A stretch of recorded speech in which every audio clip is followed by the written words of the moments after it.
চৌঠা অক্টোবর তাদের দুজনের প্রথম দেখা হলো। তখন বিকেল ঘনিয়ে আসছে, বাতাসে শীতের আমেজ। 10ই অক্টোবর তাদের দীর্ঘক্ষণ কথা হলো টেলিফোনে। সেদিন ছেলেটি নতুন কেনা টবে গোলাপের চারা লাগালো।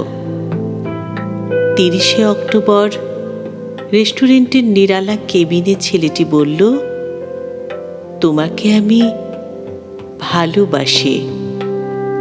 মেয়েটি লজ্জায় মাথা নিচু করে টেবিলে আঁকিবুকি কাটল। 12ই ডিসেম্বর গোলাপ গাছে কুড়ি ধরল।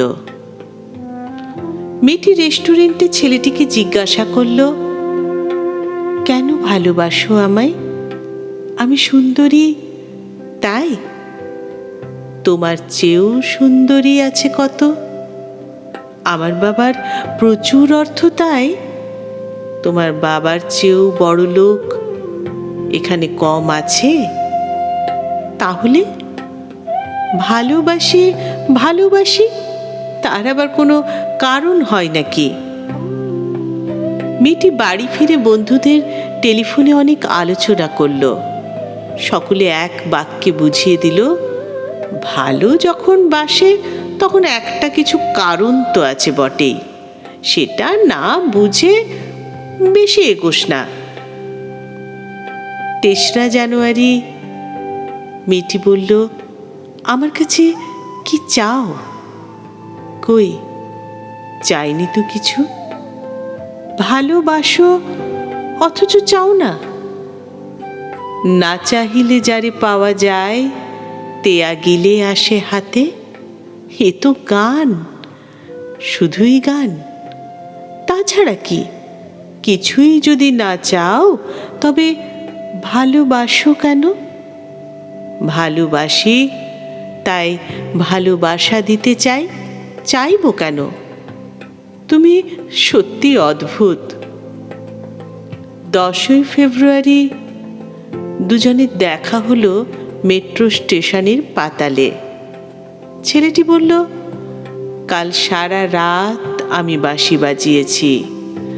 সারা রাত সেই সুরের মায়াবী আলোয় তুমি নাচছিলে। অসামান্য অনন্য সে নাচ। দেখ, কাল সারা রাত আমি ঘুমিয়েছি, আমি কিন্তু নাচই দেখে গেছি সারা রাত। তোমার বাঁশি একদিন শুনতে হবে। 12ই মার্চ ছেলেটি বাঁশি বাজালো। মেয়েটি শুনল। সময় থমকে রইল অনেকক্ষণ। বাঁশি যখন থামল তখন মেয়েটির দু চোখ ভরা জলে। বলল, বাঁশি শুনতে শুনতে আমার ঘুম এলো আবেশে। আমি দেখলাম আমি নাচছি। মেঘের মাঝখানে তারাদের পাশে আমি নাচছি। আকাশে ফুলের গন্ধ। ডাক্তার আমায় বাঁশি বাজাতে নিষেধ করেছেন। সে কি? কেন? বাঁশি আমায় টেনে নিয়ে যায় স্বপ্নের মধ্যে। ডাক্তার বলেছে, স্বপ্ন দেখে আমার মস্তিষ্কের শিরা উপশিরায় জট পাকিয়ে যাচ্ছে। তাহলে ভাবছি। 16ই এপ্রিল মেয়েটি বলল, আমার বন্ধুরা বলেছে তুমি খুব ভালো, অসাধারণ, কিন্তু তুমি সৃষ্টি ছাড়া। তোমার স্বপ্ন সব অর্থহীন। আমি জানি, স্বপ্ন টপ্ন ছেড়ে দিতে পারো না তুমি? না। তাহলে তুমি তো আমাকে হারাবে। তোমায় পাইনি তো কখনো।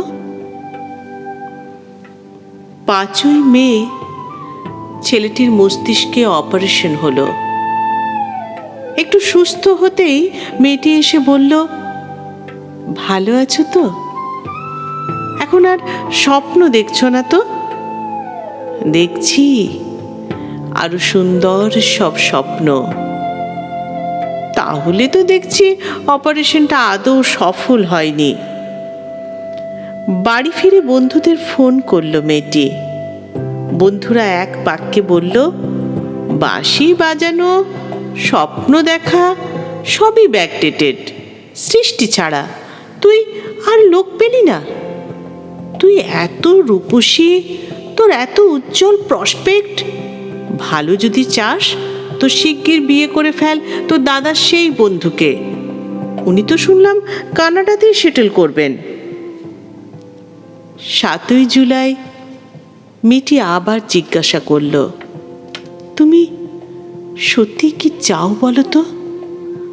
আমি চাই তুমি আরো সুন্দর, আরো সার্থক হয়ে ওঠো, ব্যাস, আর কিছু না। আর চাই স্বপ্ন দেখতে। ও, স্বপ্ন তাহলে তুমি ছাড়তে পারবে না? না, তাহলে থাকো তুমি স্বপ্ন নিয়ে। 12ই আগস্ট। গোলাপ গাছে ফুল ফুটল অনেক। সেদিন বিকেলে ছেলেটির মস্তিষ্কে আবার অপারেশন হলো। 13ই সেপ্টেম্বর ছেলেটি মারা গেল। 14ই সেপ্টেম্বর মেয়েটির শুভ বিবাহ সুসম্পন্ন হলো কানাডাগামী সেই পাত্রের সঙ্গে। 20শে সেপ্টেম্বর গোলাপ গাছটি হঠাৎ ঝড়ে উপড়ে গেল। সেদিন সন্ধ্যার বিমানে মেয়েটি হানিমুনে গেল। যাবার আগে বন্ধুদের বলে গেল, স্বপ্নের চেয়ে বাস্তব অনেক ভালো, অনেক মধুর। স্বপ্ন দেখে কেবল বোকারা। 4 অক্টোবর ছেলেটির মা ঝরে পড়া গোলাপ গাছটিকে সযত্নে তুলে ফেলে দিলেন। শূন্য টবে তখন কয়েকটা পোকা, কয়েকটা মাছি।